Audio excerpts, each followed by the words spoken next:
Hi, Founder fans. Jason here, and today's founder is not a founder per se. We're talking about the Constitution and civics and how the two can help us learn about American history and American general and American values. And to help us learn about this is none other than James Madison portrayer himself, Kyle Jenks. Kyle Jenks is on a little bit of a delay, so we'll wait a second and say thank you for coming.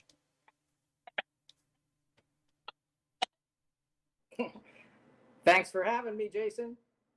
Absolutely, Kyle. Now, you had a an interesting poll on your Instagram recently where you asked what people think is more important to learn about American values, uh, or ideals, I should say. And the questions were Constitution. The answers, I should say, were Constitution and civics. So, can you talk a little bit about the poll and what inspired you to do it, and the results of that poll?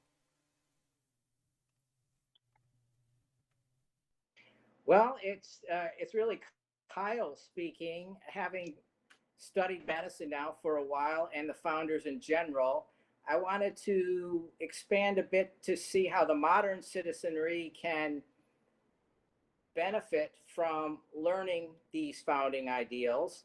And the idea just came to me, and the question was posed something like, which would you prefer to learn about America? Which would you think would be more helpful to you, to learn about the Constitution or to learn about civics education?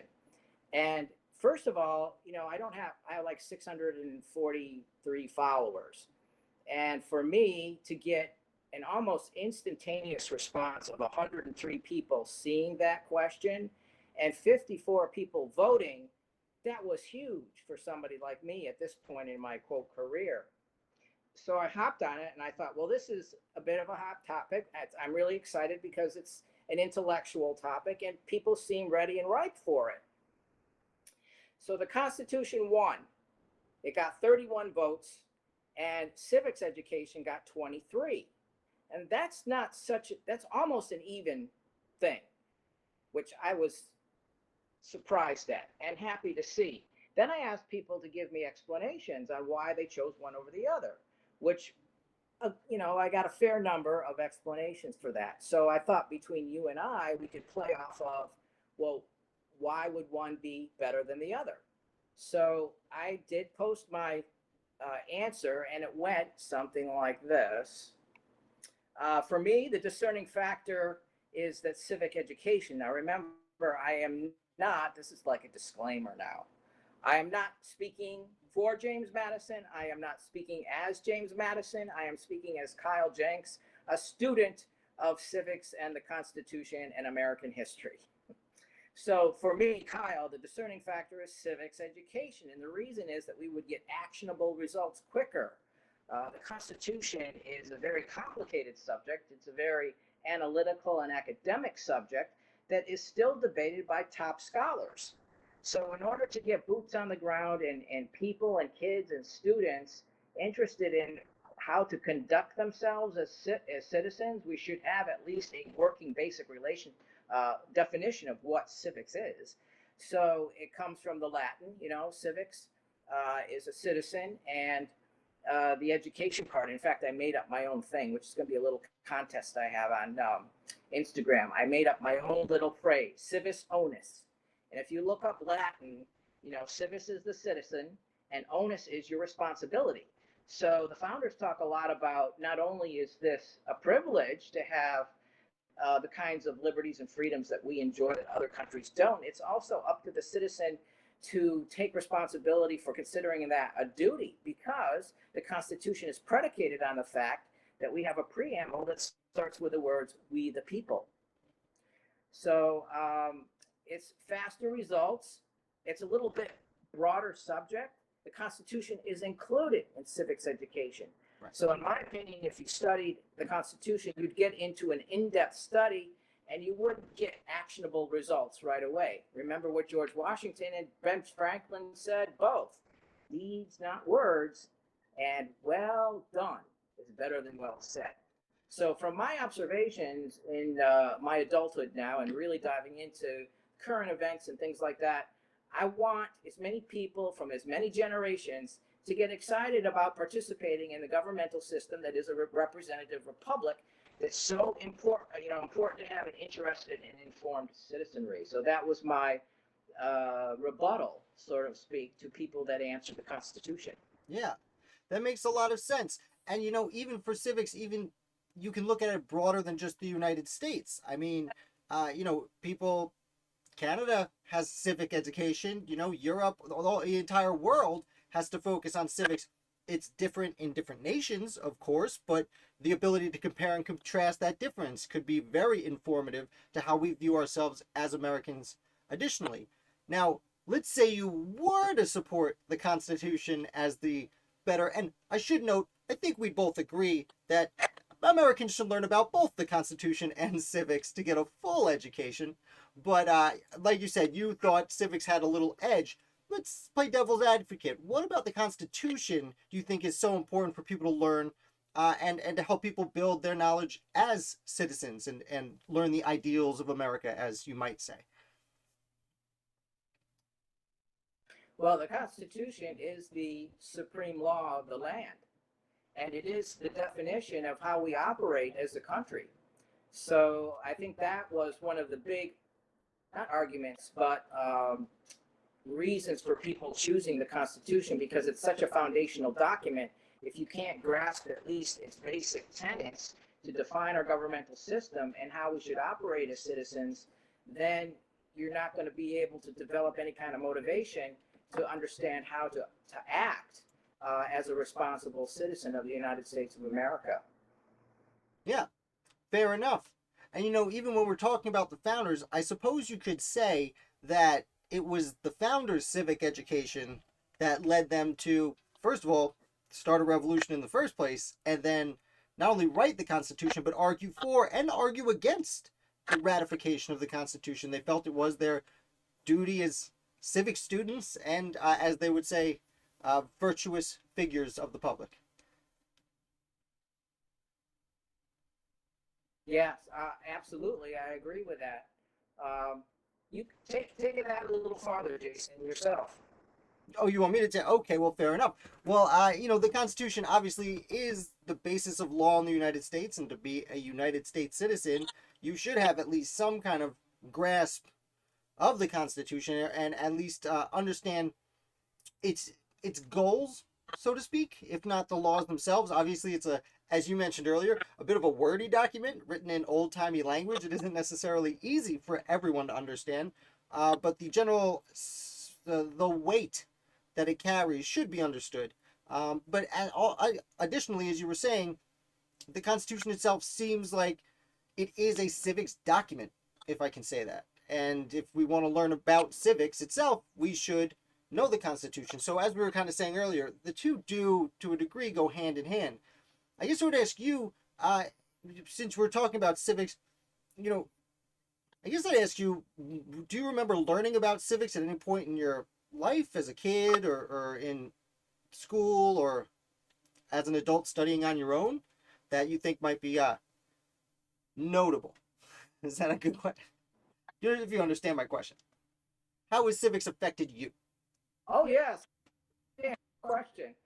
And the disappointing answer is no. I had absolutely no civic education in my elementary, middle school, or high school education. None whatsoever.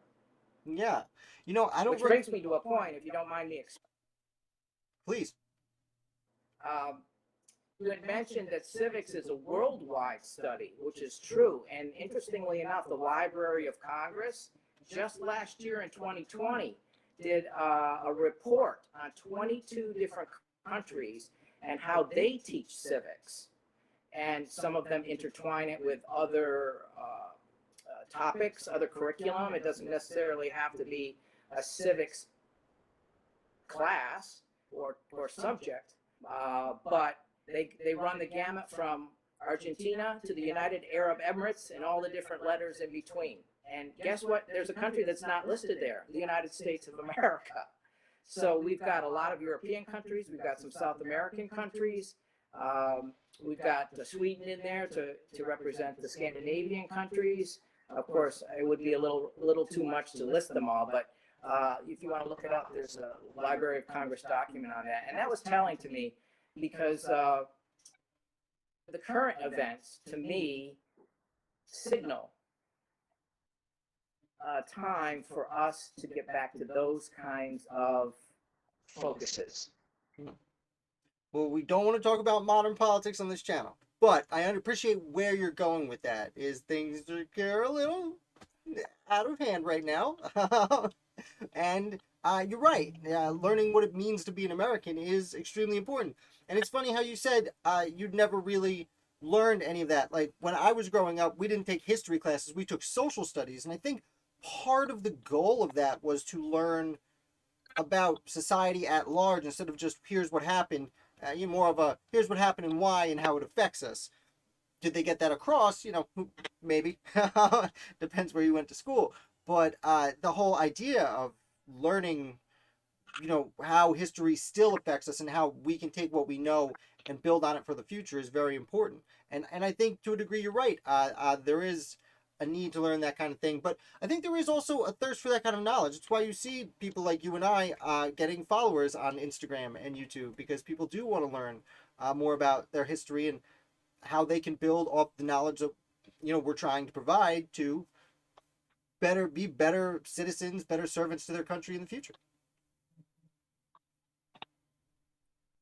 Yes, I'm encouraged by that as well, Jason. Definitely. Yeah. So when it comes to civics, say there was a child come to ask you, either you as yourself or you as Mr. Madison, about civics. How would you, since we're talking on the subject, people are watching, they want to learn. In your opinion, how would you approach that kind of subject with people? Well, civics is how an American citizen should understand the operation of the government and the society. And I would keep it that succinct. Fair enough. And if people want to get involved, and when I say people, I generally mean younger, high school kids, maybe college kids, but really people of any age. If people want to get involved, I have a few ideas what I might recommend where they start, but do you have any recommendations on where they might start to get involved?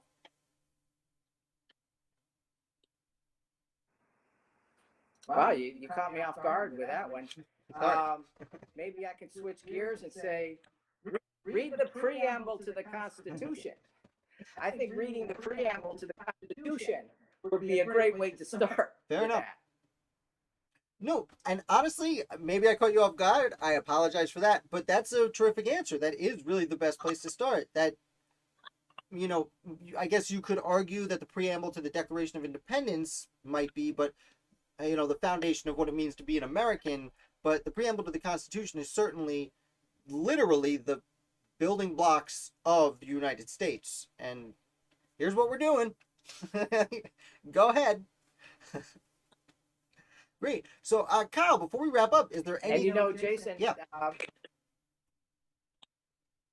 There's one other thing I wanted to put in there to finish that concept. Let me say this, do you think that more people put emphasis on celebrating July 4th, Independence Day, than they do on Constitution Day, September 17th, it was ratified in 1788. Well, I think it's pretty obvious that people celebrate 4th of July for exactly the reason you just stumbled. Because the Constitution was signed on, September 17th, 1787, but it wasn't ratified till 1788. And it doesn't have that hard and fast date that's so appealing to people who just want to have a day and celebrate. So I do think it obviously sides to that. I know in Rev War circles that we dance in, people definitely celebrate September 17th as signing day or Constitution Day. We can call it what we will. You should call it Constitution Day. I stuttered, and I'm sorry about that. Is that right? Who knows? Should both be celebrated? Maybe. I think both should be acknowledged. But just the way the April 19th should be acknowledged, the way the war broke out. And there are obviously dates I'm going to say the wrong date because I said the American Revolution. What is November 11th? Armistice Day for World War One.